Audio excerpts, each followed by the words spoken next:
안녕하세요, 여러분. 오늘은 인간 역사상 가장 어둡고도 복잡한 주제 중 하나인 독재의 심리학에 대해 이야기해 보겠습니다. 권력이 인간을 어떻게 변화시키는지, 그리고 왜 선량했던 사람들이 독재자가 되어가는지 그 심리적 메커니즘을 깊이 있게 탐구해 보겠습니다. 권력이란 무엇일까요? 권력은 다른 사람의 행동과 생각에 영향을 미칠 수 있는 능력입니다. 하지만 권력 자체가 악한 것은 아닙니다. 문제는 권력이 인간의 뇌와 행동 패턴에 미치는 변화입니다.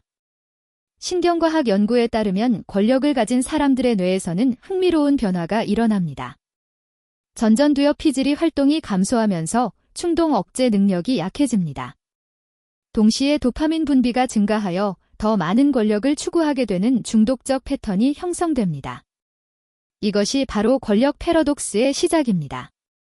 권력을 얻기 위해서는 공감 능력과 협력적 태도가 필요하지만 권력을 가지게 되면 오히려 이러한 능력들이 감소하게 됩니다. 마치 권력이라는 독이 서서히 인간의 선량한 본성을 잠식하는 것처럼 말입니다. 역사상 대부분의 독재자들은 처음부터 악한 의도를 가지고 있지 않았습니다. 히틀러는 예술가를 꿈꾸었고 스탈린은 신학생이었으며 마오쩌둥은 도서관 사서였습니다. 그렇다면 이들은 어떻게 인류 역사상 가장 잔혹한 독재자가 되었을까요? 첫 번째 단계는 카리스마적 리더십의 발현입니다. 위기 상황에서 사람들은 강력한 리더를 원합니다. 이때 특정 개인이 대중의 불안과 욕구에 호응하며 구원자로 등장합니다. 이 과정에서 자기애적 성격 장애의 특징들이 나타나기 시작합니다. 두 번째 단계는 권력 집중 과정입니다. 점진적으로 견제와 균형 시스템을 해체하며 권력을 중앙 집권화합니다. 이때 정당화 메커니즘이 작동합니다. 국가의 위기, 외부의 위협, 내부의 배신자들을 이유로 비상 권력의 필요성을 주장합니다. 세 번째 단계는 현실 인식의 왜곡입니다. 권력 주변에는 예스맨들만 남게 되고 부정적 피드백은 차단됩니다. 이때 확증 편향이 극도로 강화되어 자신의 믿음에 부합하는 정보만 받아들이게 됩니다. 최근 신경과학 연구들은 권력이 실제로 뇌 구조와 기능을 변화시킨다는 사실을 보여줍니다. 권력을 가진 사람들은 거울 뉴런 시스템의 활동이 감소합니다. 거울 뉴런은 다른 사람의 감정과 의도를 이해하는 데 핵심적인 역할을 하는데 이것이 약해지면 공감 능력이 현저히 떨어집니다. 또한 권력자들의 뇌에서는 테스토스테론과 코르티솔의 분비 패턴이 변화합니다. 테스토스테론 증가로 공격성이 높아지고 만성적 스트레스로 인한 코르티솔 분비는 판단력을 흐리게 만듭니다. 가장 흥미로운 것은 권력이 시간 인식에 미치는 영향입니다. 권력자들은 시간의 흐름을 다르게 인식하며 장기적 결과보다는 즉각적 만족을 추구하는 경향이 강해집니다.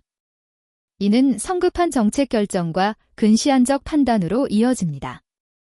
권력은 아이러니컬하게도 사회적 고립을 가져옵니다. 권력자는 더 이상 평범한 사람들과 자연스러운 관계를 맺기 어려워집니다. 모든 관계가 권력을 중심으로 재편되면서 진정한 친구나 동료를 잃게 됩니다. 이러한 고립은 편집증적 사고를 촉진합니다. 주변의 모든 사람을 잠재적 위협으로 인식하게 되고 배신에 대한 두려움이 극도로 커집니다. 역사상 많은 독재자들이 측근들을 숙청한 이유가 바로 여기에 있습니다.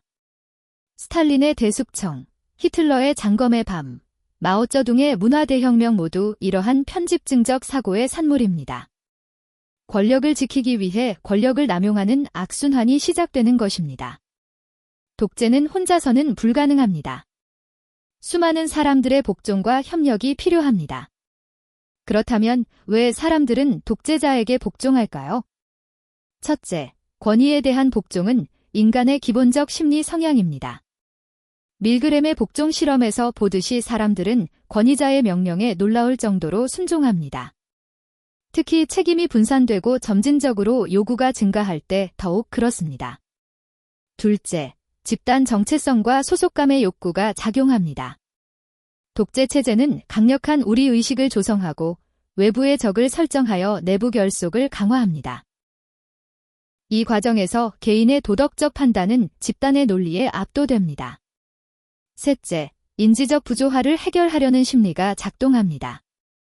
자신이 지지하는 체제의 부당함을 인정하기보다는 그것을 정당화하는 논리를 찾는 것이 심리적으로 편합니다. 독재 체제의 핵심은 정보 통제입니다. 괴벨스가 말했듯이 거짓말도 1000번 반복하면 진실이 됩니다. 하지만 이는 단순한 거짓말 이상의 정교한 심리 조작입니다. 첫째, 정보의 양을 압도적으로 늘려 판단 능력을 마비시킵니다. 너무 많은 정보는 오히려 사고를 정지시키고 권위자의 해석에 의존하게 만듭니다. 둘째, 감정에 호소하는 메시지를 반복합니다. 이성적 판단보다는 두려움, 분노, 자부심 같은 원시적 감정을 자극하여 논리적 사고를 방해합니다. 셋째, 점진적 진실 왜곡을 통해 사람들의 인식을 서서히 변화시킵니다. 갑작스러운 거짓말은 거부감을 불러일으키지만 조금씩 왜곡된 정보는 쉽게 받아들여집니다. 독재가 사회에 미치는 피해는 즉각적으로 드러나지 않는 경우가 많습니다. 표면적으로는 질서와 안정을 제공하는 것처럼 보이기 때문입니다. 하지만 그 이면에는 엄청난 사회적 비용이 숨어 있습니다. 창의성과 혁신의 억압이 가장 큰 비용 중 하나입니다. 독재 체제 하에서는 비판적 사고와 창의적 발상이 위험한 것으로 간주됩니다. 이로 인해 사회 전체의 발전이 정체됩니다. 인적 자원의 낭비도 심각합니다. 능력 있는 사람들이 충성심으로만 평가받고 진정한 재능은 묻히게 됩니다.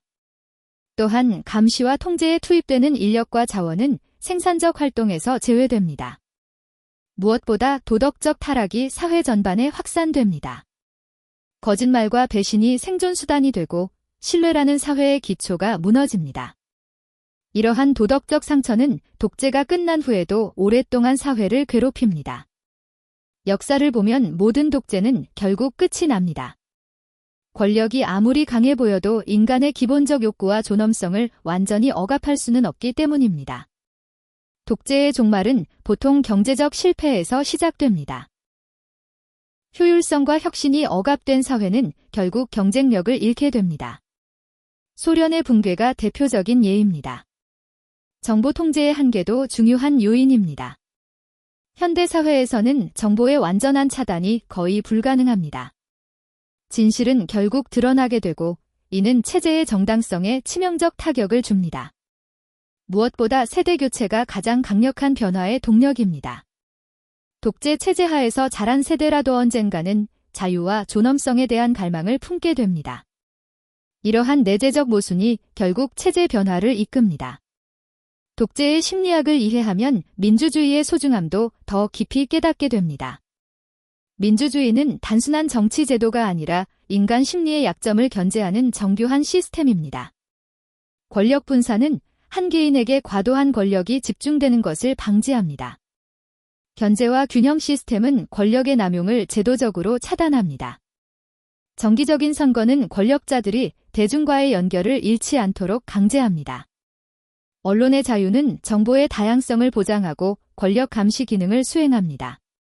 무엇보다 민주주의는 실수할 권리와 수정할 기회를 제공합니다. 완벽한 리더나 완벽한 정책은 존재하지 않습니다. 중요한 것은 실수를 인정하고 고칠 수 있는 시스템을 갖추는 것입니다.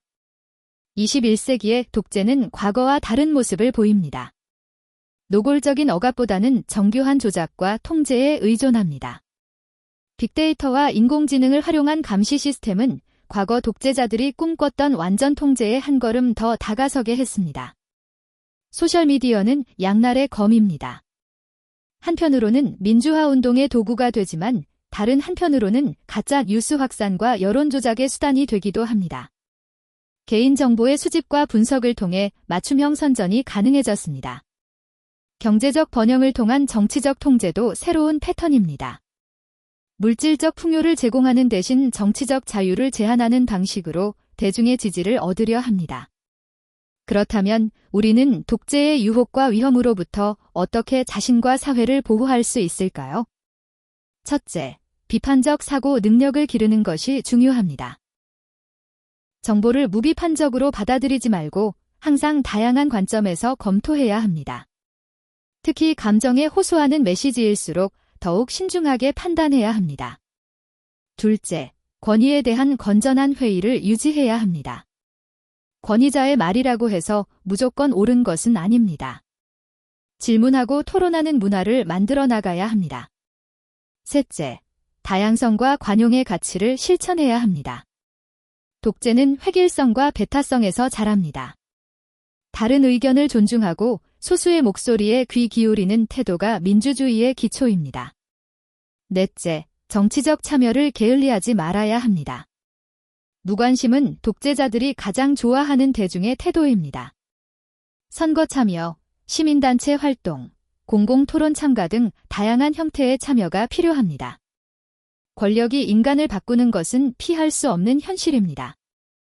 하지만 이를 이해하고 대비한다면 그 부작용을 최소화할 수 있습니다. 독재의 심리학을 연구하는 것은 과거를 비판하기 위함이 아니라 미래를 준비하기 위함입니다. 인간은 완벽하지 않은 존재입니다. 권력 앞에서 타락할 수 있고 권위 앞에서 굴복할 수 있습니다. 하지만 동시에 자유와 존엄성에 대한 갈망, 정의와 진실에 대한 추구라는 고귀한 본성도 지니고 있습니다. 중요한 것은 인간의 약점을 인정하면서도 포기하지 않는 것입니다. 완벽한 사회는 만들 수 없지만 더 나은 사회는 만들 수 있습니다. 그 시작은 우리 자신을 이해하는 것, 그리고 권력의 본질을 깨닫는 것에서 출발합니다. 오늘 이야기가 여러분이 세상을 바라보는 새로운 관점을 제공했기를 바랍니다.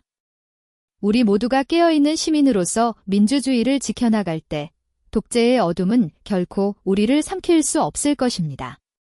지금까지 독재의 심리학에 대해 함께 생각해보는 시간이었습니다. 다음에도 더 흥미로운 주제로 찾아뵙겠습니다. 좋아요, 구독 부탁드립니다. 감사합니다.